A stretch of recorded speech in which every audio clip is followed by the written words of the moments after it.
Sur ces images fournies par l'armée israélienne, on peut voir ce char qui sillonne la partie palestinienne du point de passage de Rafah dans le sud de la bande de Gaza. Une zone désormais sous contrôle de Tsahal qui affirme vouloir y mener une opération limitée. Dès cette annonce, les condamnations internationales se sont multipliées.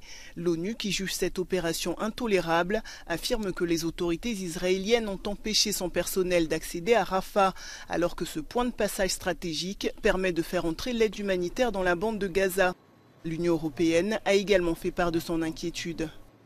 I am afraid that this is going to cause again a lot of casualties, civilian casualties. Whatever they say, there are 600,000 children in Gaza.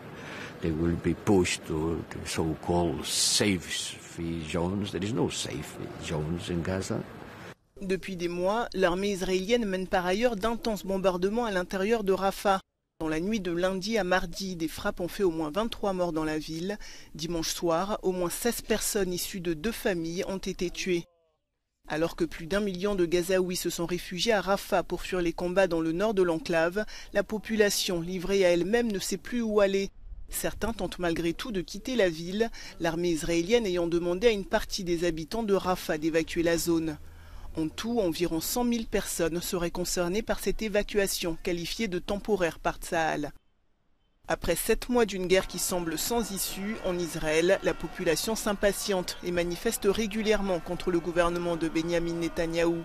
Lundi, des centaines de personnes se sont rassemblées à Tel Aviv pour réclamer un accord pour la libération des otages.